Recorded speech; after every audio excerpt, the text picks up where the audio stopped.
Vamos a comenzar ya mismo entonces con la clase de hoy. Es la segunda parte de un tema que tiene que ver con la comunicación del creador con las personas y tiene que ver con aquel principio del monoteísmo que nos dice que Dios habla a través de las profecías o que las palabras de los profetas son verdaderas. Y justamente estamos en la segunda parte, ahondando en el tema, hablando acerca de este don, digamos, que Dios le otorga a ciertas personas para recibir revelación profética, para comunicársela quizás a un grupo de personas reducido, quizás también a personas, a grupos más grandes. Y habíamos hablado que este don ya no está vigente en este nivel, pero sí que hay otros niveles que estamos viendo y vamos a seguir profundizando, otros niveles en donde Dios se comunica también en forma de inspiración profética, así con personas en este tiempo, en Ruach HaKodesh, que es espíritu de santidad, que no es muy común tampoco, pero que hay personas que lo logran también en este tiempo, sobre todo, bueno, personas muy consagradas, grandes rabinos, sabios de la época, y que también nosotros en nuestra manera, en nuestra vida particular, podemos recibir de alguna manera esta inspiración para recibir guía de parte del Creador, ¿no? Entonces, habiendo visto en la clase pasada los niveles de la profecía que podían ser otorgados a una persona, ahora pasamos a algunos temas importantes que subyacen a este concepto de la profecía. El primer tema importante, necesario para explicar lo referente a la profecía, es el concepto, que lo vamos a ver de manera muy rápida, en general, que es el libre albedrío, ¿no? Ahora, ¿cómo se relaciona el libre albedrío con la profecía? Un punto central de la profecía es mostrar que cada persona básicamente posee la capacidad de servir a su creador de la forma, de la manera en que su creador lo desea, y al cumplir con esto alcanzará un nivel de apego, de cercanía al creador, y por supuesto cada uno de acuerdo a su capacidad con la que el creador le ha dotado. Nadie debería pensar que Dios ha decretado, ha establecido ya, que algunas personas tengan que ser malvadas y que otras personas tengan que ser justas, ¿no? O sea, cuando hablamos de malvado, hablamos de personas que son incapaces de servirle a Dios, ¿no? Esto no es así. Por el contrario, cada persona es creada como una persona, como un individuo único para alcanzar sus propios objetivos espirituales específicos frente a sus propios desafíos, los cuales son conocidos obviamente previamente por Dios, y cada persona cuenta con la habilidad y la oportunidad de completar este servicio durante su vida. Todas las personas igualmente contamos con la habilidad, con la posibilidad y con la oportunidad de servirlo a Dios.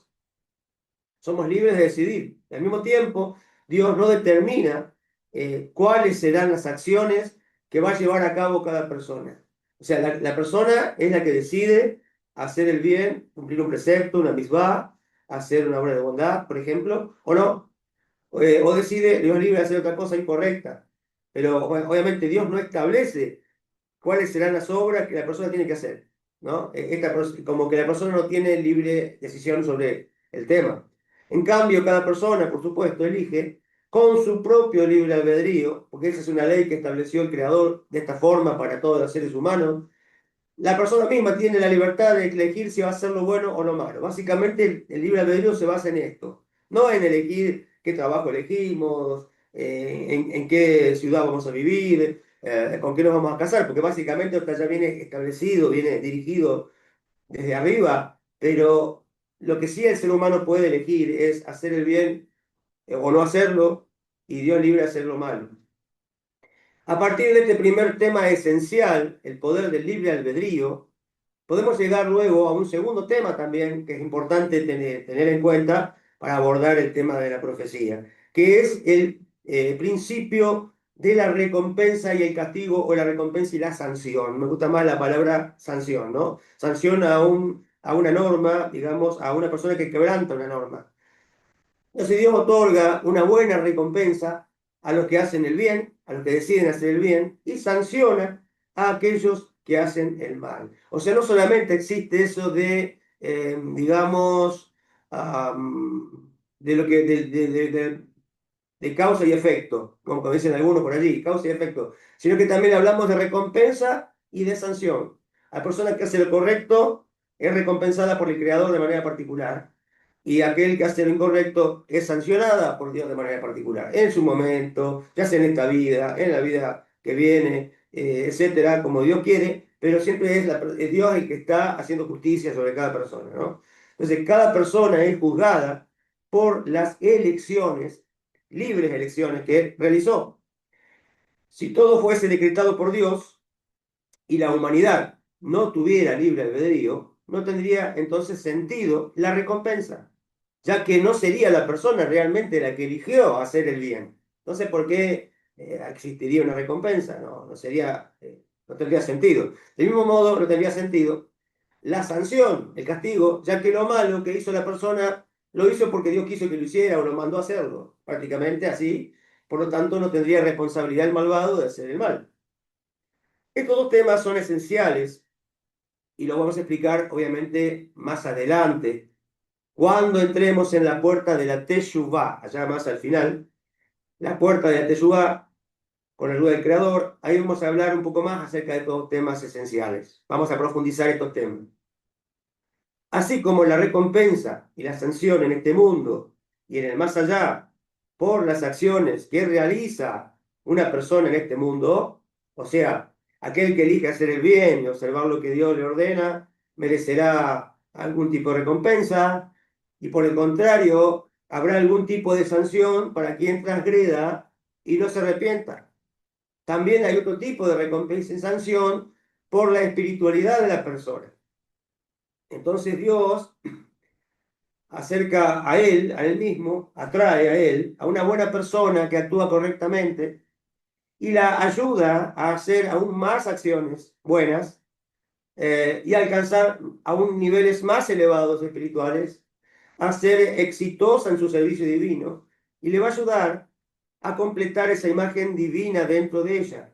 Todos estamos hechos a imagen y semejanza de Dios, pero de alguna manera u otra nos vamos alejando de esta imagen y tenemos que retornar con la ayuda del Creador.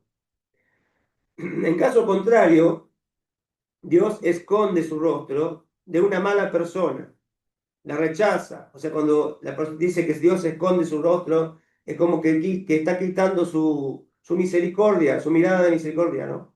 De favor. Entonces, Dios esconde su rostro de una mala persona, la rechaza y hace que se le dificulte servirle a Él, como sanción por sus transgresiones. Esa es la respuesta que Dios tiene a la persona que transgrede y que no se arrepiente. Por ejemplo, si una persona piadosa y justa reza a Dios para que le muestre el camino correcto en una situación que se le presenta, el Eterno responderá sus plegarias, sus rezos, y pondrá ante él la respuesta correcta. Le va a mostrar la respuesta correcta, o pondrá en su mente la comprensión que necesita tener y el sentimiento de lo que tiene que hacer, o le va a mostrar de alguna otra forma por medio de su divina providencia. Ya buscará la forma, la manera de hacerle saber a la persona que busca sinceramente hacer su voluntad. Perdón. Por el contrario, si una persona mala transgrede muchas veces y se contamina con malas intenciones, desarrolla malos pensamientos, desarrolla malas intenciones, reza a Dios cuando está en problemas porque le conviene, es posible que Dios inclusive en su misericordia le pueda responder, o quizás que sus malos caminos lo terminen alejando de Dios y justamente le infundan errores, dudas y temores. O sea, que no quiere decir, no hay garantía de que Dios ayude a una persona que decide hacer malas cosas, decide hacer maldades. Por ahí Dios puede tener misericordia y por ahí no. Este es el castigo espiritual, digamos, la sanción espiritual por las acciones de la persona que decide hacer las cosas mal. Entonces Dios no le responderá o, no le, o le dará oportunidades aún para cometer mayores errores, ¿no? O sea, esa sería un poco la sanción que va a tener. Sabemos que después la persona por esto va a tener que pagar, entonces esa sería su sanción. Con respecto a este concepto, Dios le dijo a Caín, ciertamente, después que Caín lamentablemente terminó asesinando a su hermano Abel, dice, ciertamente, si te mejoras a ti mismo, serás perdonado. Pero si no mejoras, dice, la transgresión está a la puerta. Su deseo está dirigido a ti, pero puedes vencerlo. O sea, aquí está la inclinación al mal. La transgresión, lo malo, esa energía negativa, está latente, está presente allí, acechando al ser humano, pero la persona tiene, con el libre albedrío, y la fortaleza que Dios le asigna cuando la persona quiere hacer las cosas bien, puede vencerlo, puede vencer el Yetzer Hará, puede vencer la inclinación al mal.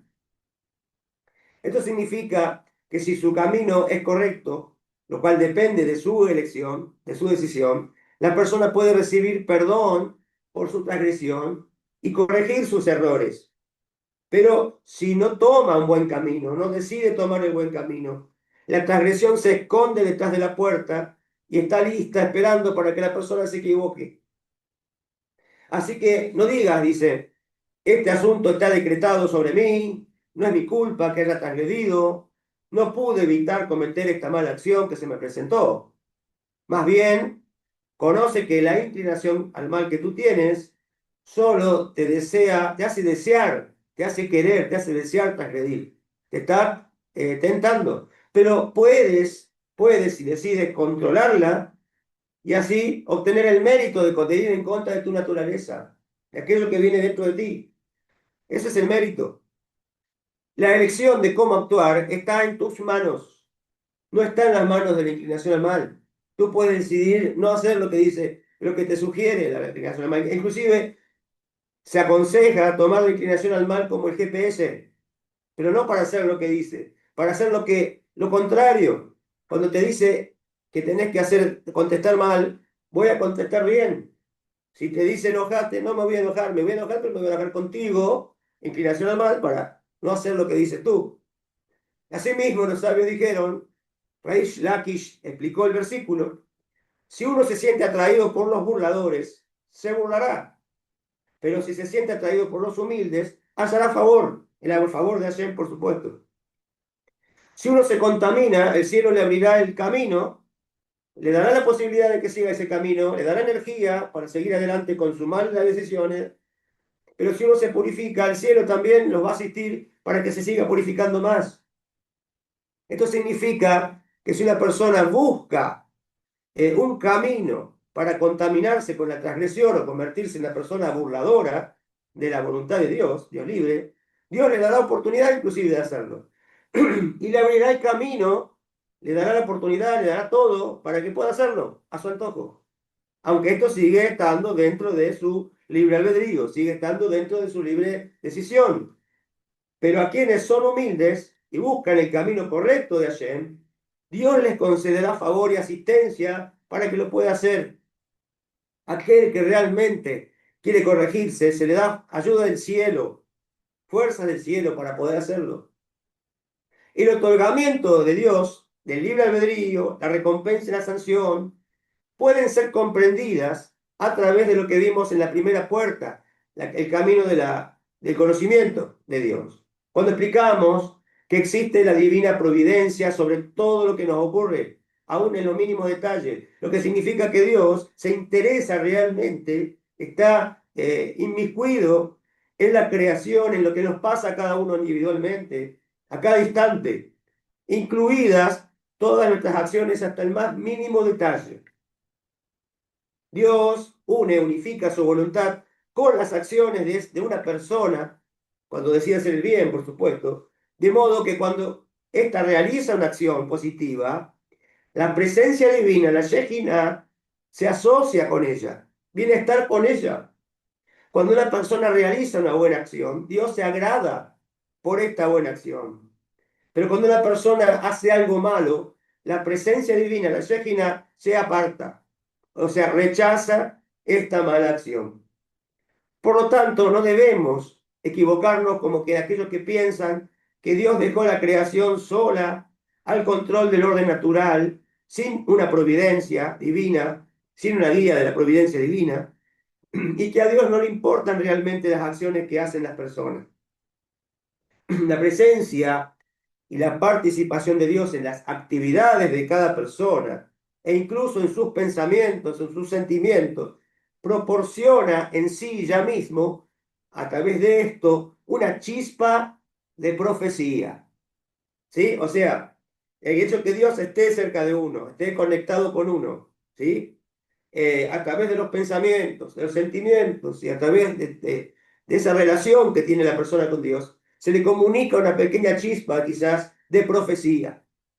Puede recaer sobre cualquiera, incluso en aquellos considerados de bajo nivel, como nosotros.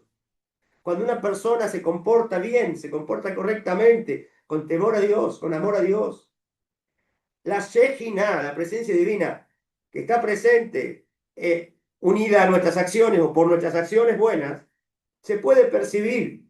Y quien busca con frecuencia hacer el bien, debe confiar en que Dios le va a ayudar y le va a preparar inclusive el camino para que tenga éxito en aquello que quiere hacer, porque es bueno.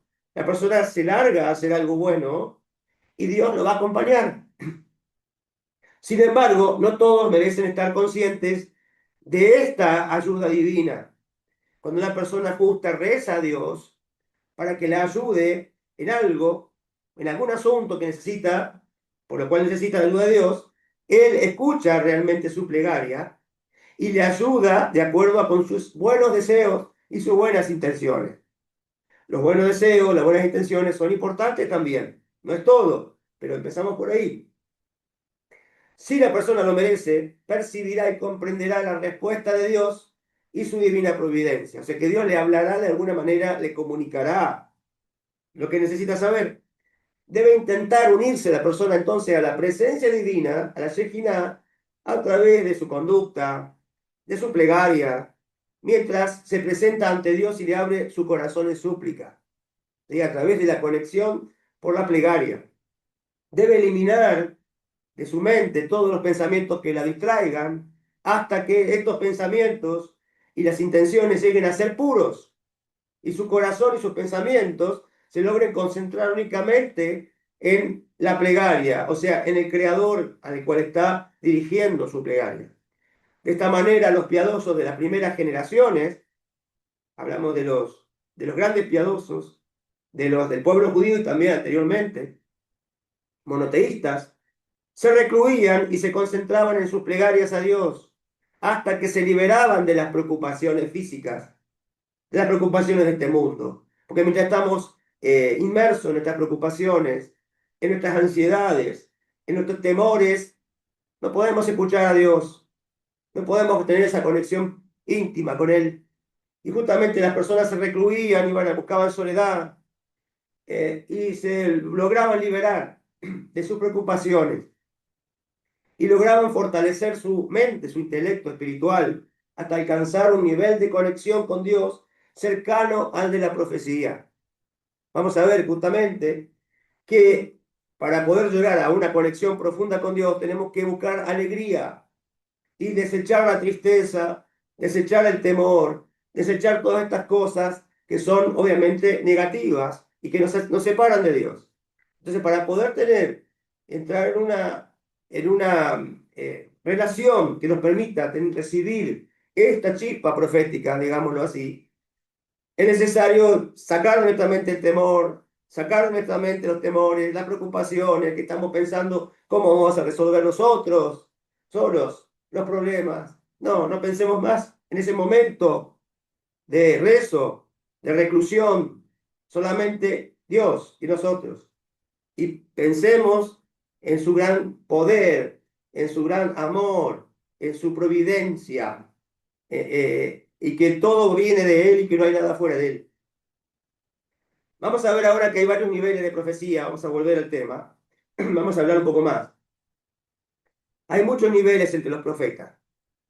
Así como puede haber una persona que sea mayor en otra en sabiduría, del mismo modo puede haber una persona que sea mayor a otra en profecía. Hablamos de los profetas cuando había profetas.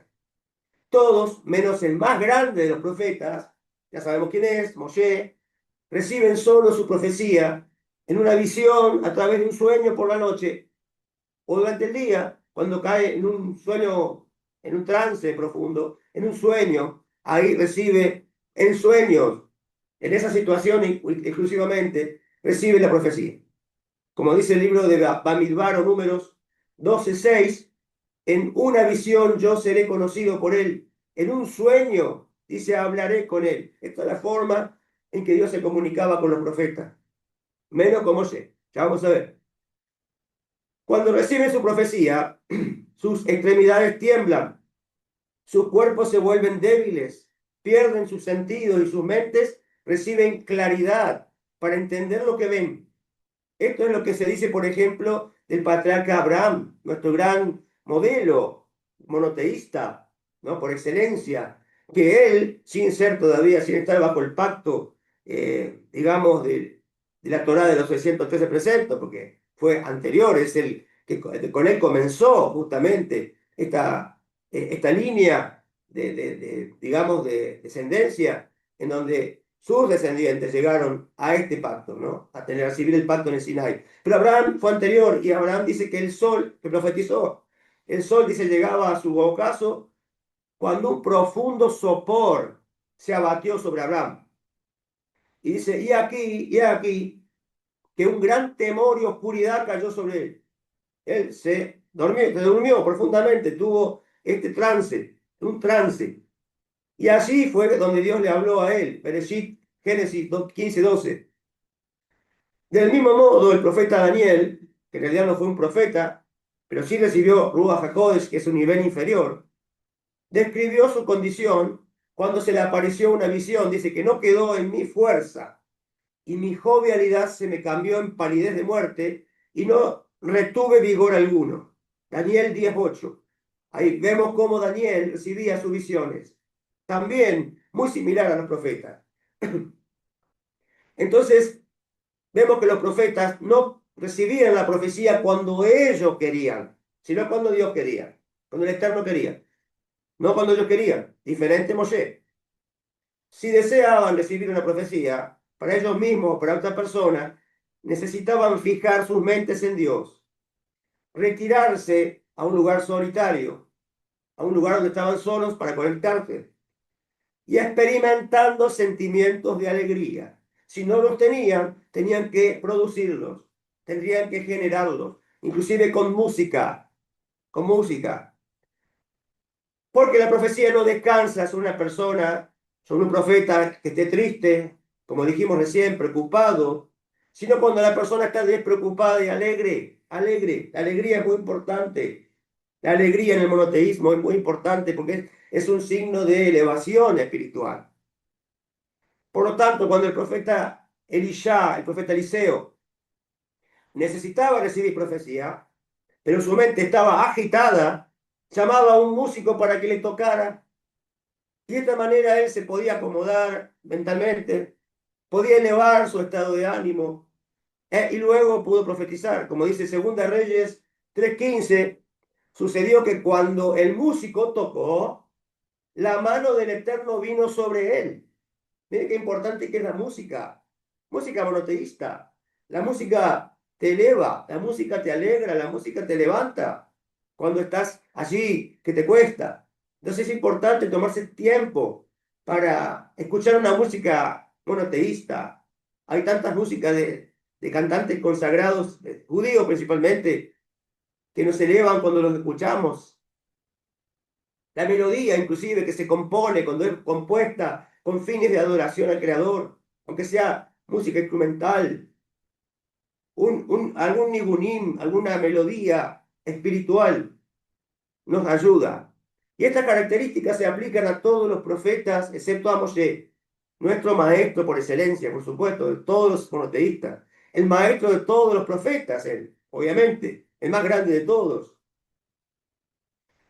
Y también se dice, como una cuestión, un corolario, que el Mashiach ben David, que venga pronto y sea en nuestros días, él profetizará de manera similar a Moshe, pero nunca va a poder superar el nivel de Moshe. Moshe es el más grande para siempre de todos los profetas. ¿Cuál fue la diferencia entonces que había entre la profecía de Moshe y la profecía de los otros profetas? Todos los demás profetas experimentan su profecía en un sueño, una visión, mientras que Moshe recibía su profecía mientras estaba despierto, estaba lúcido, estaba de pie, despierto, lúcido, como si, dice, justamente como si hablara con un compañero, con una persona amiga. Igual, él hablaba con el Creador. Como se dice también en Bamidbar, número 789, Moshe entró a la tienda de reunión para hablar con él y oyó la voz que le hablaba. Además, la percepción divina, Ruach HaKodesh, el espíritu de santidad, se otorga a través de la acción de un ángel y se percibe a través de imágenes metafóricas, símbolos, alegorías, para que después se interpreten. Pero Moshe, nuestro maestro, recibía profecía sin la intervención de un ángel, sino directamente del Creador. La Torá da testimonio acerca de esto, acerca de él, que dice que el Eterno le hablaría a Moshe cara a cara, como lo haría un hombre con su compañero. Significa de una manera muy particular y personal. No que hay una imagen, no. Saquémonos la ideología, el pensamiento no monoteísta. Y pensemos como monoteísta. Él estaba hablando al invisible, a Dios creador, pero de una manera como si fuera cara a cara, como si fuera un compañero con otro compañero. Y también se nos dice, y boca a boca le habló a Hashem. Revelación, pero sin parábola, sin acertijos, sin cosas raras, sin nada que interpretar. Y con apariencia literal. Le habló a las claras, le hablaba a Moshe, sin vueltas, digamos, o cuestiones que había que tratar de descifrar. En otras palabras, las profecías de Moshe, dadas a Moshe, fueron comunicadas, como decíamos, directamente por el Creador, sin metáforas, sin alegoría, y recibía declaraciones directas y completamente del Creador. Su profecía sucedía a través de la revelación directa y abierta, y él apreciaba el asunto en su plenitud. No había porciones, era el concepto general total. Otros profetas eran sobrecogidos, aterrorizados, confundidos por las revelaciones que experimentaban, ¿no? O sea, no estaban ellos en la altura de recibir esto, que era muy grande, pero sí estaba equipado Moshe para esto. Otros profetas eran, dijimos, sobrecogidos, pero la respuesta de Moshe no era de esa manera, sino más bien, como dijimos antes, como un hombre habla con su compañero. Así como una persona no se asombra o no se sorprende demasiado al escuchar las palabras de su amigo, el poder mental de Moshe era tal que podía recibir y comprender las palabras que el Creador le decía a él mientras se encontraba tranquilo y sereno, como quien se sienta con su compañero a compartir un café, un mate argentino o un refrigerio cuando hace calor en los lugares que hace calor, o un tecito, ¿eh? En el lugar donde hace frío. Entonces, a diferencia de otros profetas, cuando Moshe lo deseaba, el Ruach HaKodesh, el espíritu de santidad lo envolvía y la profecía reposaba sobre él. Él no tuvo que lograr concentrar su atención para prepararse para la profecía, porque su mente siempre estaba concentrada, siempre estaba preparada, siempre estaba lista para apreciar la verdad espiritual, tal como ocurre con los ángeles, ¿sí? En el nivel más bajo de los ángeles. Pero bueno, a nivel angelical. Por lo tanto, él podía recibir una profecía y relatarla a otros en todo momento, como él dijo a aquellos que necesitaban escuchar de él una respuesta. Y decía, párate y escucharé lo que Dios te ordene. Lo que Dios te ordenare. Párate y escucharé lo que Dios te ordenare. Era muy simple para él. Mosé fue llamado por Dios para estar continuamente preparado y listo para comunicarse con él. Como se dice, y Dios me dijo, ve a decirles, regresa a tus tiendas, pero en cuanto a ti, quédate aquí conmigo y te hablaré. Esa es la diferencia. Los otros profetas iban a sus tiendas también. Tenían su vida particular, tenían su vida conjugal, tenían una vida de laboral quizás, pero tenían que atenderse de cuestiones seculares, pero Moshe no, era completamente consagrado. al Creador, se quedaba siempre con el Creador. Esto significa que después que la revelación divina en el monte Sinaí eh, vino, donde Dios habló las 10 enunciaciones, van llamados 10 mandamientos, todo el resto de la gente se fue de ahí, que habían experimentado también un nivel de profecía, toda la gente que estuvo ante el monte Sinai, y esa gente volvió a sus tiendas, como también dijimos los demás profetas, o sea, a sus necesidades personales y actividades seculares. Por lo tanto, no se detuvieron para inclusive, no se tuvieron ellos inclusive que abstenerse de sus relaciones maritales. En cambio, Mosé, sin embargo, nunca regresó a su tienda original. Él permaneció en un estado de santidad adecuado para recibir el mensaje de Dios en cualquier momento, por lo que necesariamente tuvo que separarse permanentemente de su esposa. Ese fue un gran sacrificio que estuvo dispuesto a hacer por amor a Dios y a su pueblo. Él conectaba su mente continuamente al Creador y la presencia divina. El Ruach HaKodesh, la inspiración profética, nunca se apartó por completo de él. Existe la posibilidad de que un profeta experimente profecía solo para él, por ejemplo, para expandir sus capacidades intelectuales, para aumentar su conocimiento de lo espiritual, lo que le permite saber aún más acerca de grandes conceptos espirituales que él ya conocía, o sea, profundizar. También es posible que Dios envíe un profeta a una de las naciones del mundo, como vimos en el caso de Ioná, ¿no? Que lo mandó a Nínive, el creador. O para los habitantes de una ciudad particular o provincia, para prepararlos e informarles de lo que deben hacer, o para advertirles contra qué pasa si siguen adelante con sus transgresiones. Cuando es enviado a tal misión, Dios le da una señal, digamos, le proporciona señales y maravillas para que él pueda actuar públicamente entre la gente que no conoce a Dios, ¿no? Que no conoce el monoteísmo. Esa gente, esas naciones que no tenían conocimiento de Dios. Tenían que ver una señal, tenían que ver una maravilla, algo, para que sepan que la divinidad lo había enviado y presten atención al mensaje que tenía para darles.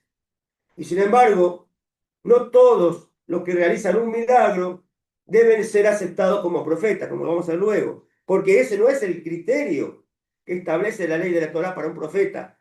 No tiene necesariamente que hacer milagros el profeta. Una persona que surge y dice profetizar en el nombre de Dios debe ser aceptado solo si se sabe de antemano que es apto, es adecuado para recibir profecía. Es decir, que su sabiduría, sus buenas obras son excepcionales y obviamente están de acuerdo a la Torá. Si sigue los caminos de la profecía en santidad, en Kedushá, separándose de las actividades mundanas, y luego él afirma que fue enviado con un mensaje de Dios y realiza inclusive un signo, una maravilla, un milagro, es una obligación basada en la Torá aceptar su mensaje. También es posible que una persona que es sabia y que parece tener estatura justa y ser apto para ser profeta inclusive, realice una señal milagrosa y nos haga preguntar que a pesar de que él no es un profeta enviado de Dios, ¿qué otro propósito puede tener ese milagro? Por ejemplo, en respuesta a sus oraciones. Él pide a Dios y Dios le escucha y hace un milagro en respuesta a su oración. A un sabio muy consagrado. Hay que prestar atención. También ese sabio. De acuerdo con la misma obligación de la Torá, nosotros debemos prestar atención a lo que dicen estas personas, y aceptar sus declaraciones como verdaderamente de acuerdo a la voluntad de Hashem. Aunque no sea profeta. Es una persona consagrada. Hoy hay muchos sabios, personas consagradas. Hay que prestarle atención. Y finalmente, voy a agregar algunas cositas que considero importantes para avanzar, agregar un poco a todo esto, que es mucho y es importante lo que nos provee el libro Las siete puertas del conocimiento. Quiero agregar algunas cositas importantes sobre los profetas y también voy a hablar algunas cosas sobre los falsos profetas. En primer lugar, el profeta era un gobernante, era como un gobernante, un líder, era como un rey en ese momento. ya que él hablaba la palabra del Eterno y era reconocido por todo el pueblo. Su función era advertir, era amonestar, era reprochar y también vaticinar. La función social que tenía un profeta era como un procurador de la nación, llevándolo a términos actuales. Era como el cuarto poder, procurador de la nación, aquel que tenía, que podía y tenía la autoridad de amonestar y llamar la atención a las autoridades, como si fuera hoy el presidente, que está haciendo mal la cosa, por ejemplo, amonestarlo, llamarle la atención, marcarle el error. Obviamente, era un controlador del cumplimiento de la Torá, de que la Torá se esté cumpliendo en su época. Entonces la Torá determina quién es profeta y, y obviamente, y es Dios quien le concede este don de profeta. Recae sobre un sabio, por supuesto, tiene que ser sabio, muy conocedor de la Torá, de la Escritura, de gran entendimiento y fortaleza de carácter, tiene que tener temple, porque tiene que pararse y hablar a las personas sin temor, ¿sí? Obviamente, tiene que tener fortaleza para dominar sus instintos humanos. Debe ser sabio, debe ser poderoso, debe ser rico, rico en dinero también. ¿Para qué? Para no dejarse sobornar, ¿sí? Para que no le pase el dinerito por abajo de la puerta y lo acepte y se calle. Entonces, él tiene dinero, una persona que no se tienta por el dinero. Una persona bella, de personalidad bella, humilde, puede incursionar en los secretos de Dios, los puede captar. Y obviamente que tiene para ello que santificarse y apartarse, como lo vimos. No debe tener aspiraciones mundanas, no debe aspirar a cuestiones mundanas, no tiene que tener aspiraciones por llegar a ser un político, no es para él, por ejemplo, ¿no? Y de esta manera, el Espíritu de Santidad reposa sobre él. Llega a un nivel, dice, semejante a los ángeles inferiores. Ese es el nivel de profecía. Semejante a los ángeles inferiores. El profeta, para recibir profecía, entra, como decíamos, en un trance, tiene visiones en sueños, lo físico se apaga y solamente el espíritu está allí para recibir todo lo que Dios quiere darle. Un sabio, antes de ser profeta, es aspirante a profeta o era aspirante a profeta y tenía que prepararse y estudiar, obviamente, y saber y prepararse para ello. El hombre, por supuesto, está para juzgar, nosotros estamos para juzgar lo que ven nuestros ojos, pero las cuestiones secretas están reservadas para Dios y Dios se las hace saber a las personas por profetas. Hoy no hay profetas, ya los hubo. Y lo que está escrito es la gran profecía que tenemos que estar atentos, que es la Torá, tanto oral como escrita. Y atender a los rabinos, a los sabios, y de esta manera buscar en ello la voluntad de Dios. Con respecto a los falsos profetas, es importante también distinguirlos. El profeta, en primer lugar, no debe quitar ni agregar nada a la Torá. La Torá es la más grande profecía, la profecía dada a Moshe. Es la más grande profecía. Dios le habló él mismo al pueblo, a todo un pueblo. Por lo tanto, todo lo que vaya en contra de esa más grande revelación es error y mentira. Por más que sea lindo, que sea agradable, que sea tierno el profeta que lo dice, nos enternezca con su gran amor y su gran aparente amor. No, es un falso profeta. La Torá es eterna, la Torá no cambia, la Torá no se modifica, la Torá no puede ser cambiada, anulada. Este principio se aplica de igual manera, por supuesto, a los Benei Noach, a los Noágidas, cuando hablamos de falsos profetas, entre los Noágidas. De lo contrario, si la persona llegase a agregar o quitar cosas de la Torá, estaría creando una nueva religión, lo cual es una prohibición para nosotros, Noágidas. Entonces, no se les debe hacer caso, aunque esa persona sea agradable, tierno, sabio y haga maravillas y milagros enormes, porque está yendo en contra de la verdad de la Torá. Y ahí es como se generaron las falsas religiones o las religiones que le dan, empoderan a profetas falsos. y profecías falsas. Y van en contra de la Torá, que es la más grande profecía, que es la profecía de Dios a Moshe, la más grande, indiscutible. Si no partimos de ahí, estamos mal. Entonces la ley sigue vigente y deben cumplirse todos sus preceptos, como dice Baikra, Levítico 23:14. Los preceptos para judíos, los judíos, preceptos judíos. Los noágidas, los preceptos noágidas. La Torá no está más en el cielo, o sea que no hay lugar para nuevas revelaciones, nuevos pactos, nuevos testamentos. Ya está. La Torá fue dada en el Sinaí, está en la tierra. Ahora, ¿qué hay que hacer? Estudiarla, estudiarla. No se le puede agregar ni quitar nada. Está completa. Y los profetas que vinieron después de Moshe hablaron sobre esa Torá, nunca fuera de la Torá. Entonces, ningún profeta está autorizado a modificar la Torá y traer otra interpretación de la Torá que no fue oída de Moshe. El Eterno no miente, el Eterno no cambia. Incluso no se pueden derogar disposiciones rabínicas recibidas por Torah oral, porque tenemos en la misma Torá que tenemos que escuchar al sabio de cada época. Y ellos tienen la autoridad y la guía divina para eso, para decidir la ley específica para cada situación en cada época, basado en la Torá. La sanción por falso profeta era la pena capital, el ahorcamiento. Esa era la pena por falso profeta. El profeta no viene a crear una nueva religión, sino a llevar a las personas a obedecer la Torá por medio de la instrucción, por medio de la exhortación. No puede venir un profeta a llevarnos a no cumplir la Torá. Eso es un falso profeta. Se debe obedecer al profeta siempre que él, en su propia vida, inclusive, no transgreda la Torá. El que no lo hace merece, obviamente, la muerte en manos del cielo. ¿No? Dios libre. El profeta que no cumple con su palabra, no la transmite al pueblo, que desobedece su misión de llevar la palabra, no lo hace, no cumple, no transmite, merece la muerte a manos del cielo. Es terrible. Fíjese lo que pasó con Yoná. ¿Sí? Él merecía la muerte por querer huir. Y Dios lo obligó a que tuviese que hacer eso. Y bueno, si vamos a la Kabbalah, es como que hay un ejemplo allí muy claro que es el pez, que se interpreta como la reencarnación. Como que si vos lo que no haces en esta vida lo vas a tener que hacer en algún momento.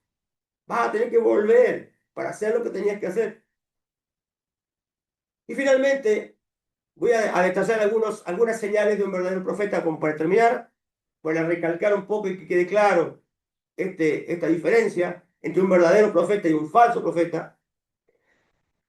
El verdadero profeta, como dijimos, no precisa hacer milagros.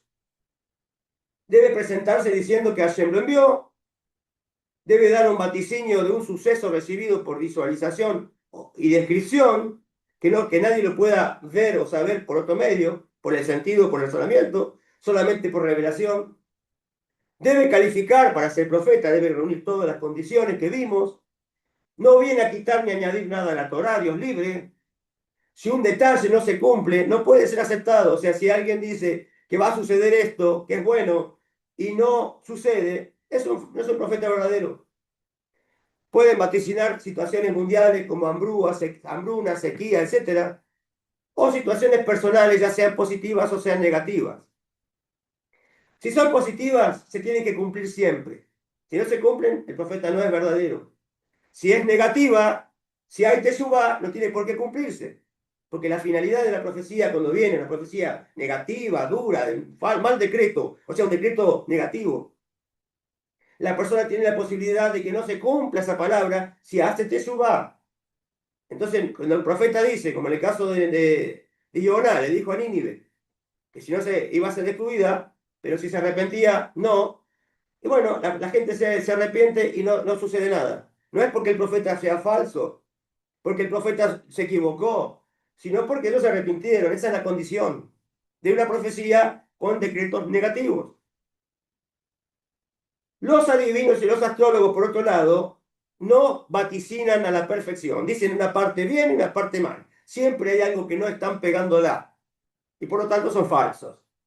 No son profetas son otra cosa y no se tienen que seguir, por supuesto. Están prohibidos seguir a adivinos y astrólogos, ¿no? Que una parte lo dicen bien y otra parte la dicen mal. Algunas cosas la pegan y otras no. No, el profeta debía acertar todo lo que decía, ¿sí? Y obviamente los adivinos decepcionan a los pueblos. Aquellos que hablan y dicen que el presidente, que va a pasar esto, que no va a llegar a fin de año, o que el país, hay que hacerle caso.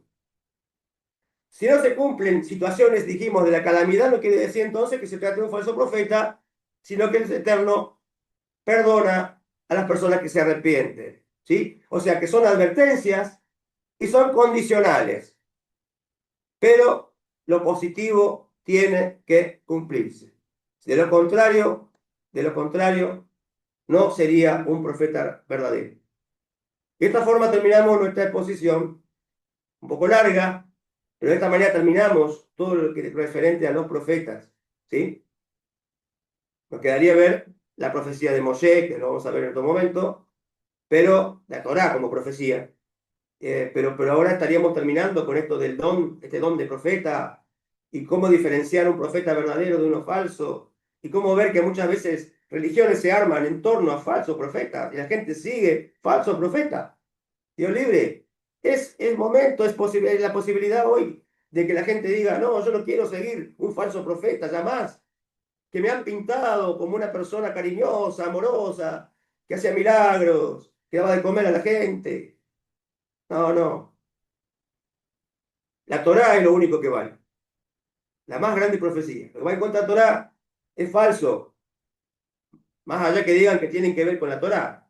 Para después decir que la Torá no sirve. O sea, hay que tener cuidado con esas cosas. Y estamos a tiempo de abrir los ojos y de venir a la luz de la Torá y a seguir el verdadero camino del monoteísmo. Hasta aquí mi exposición.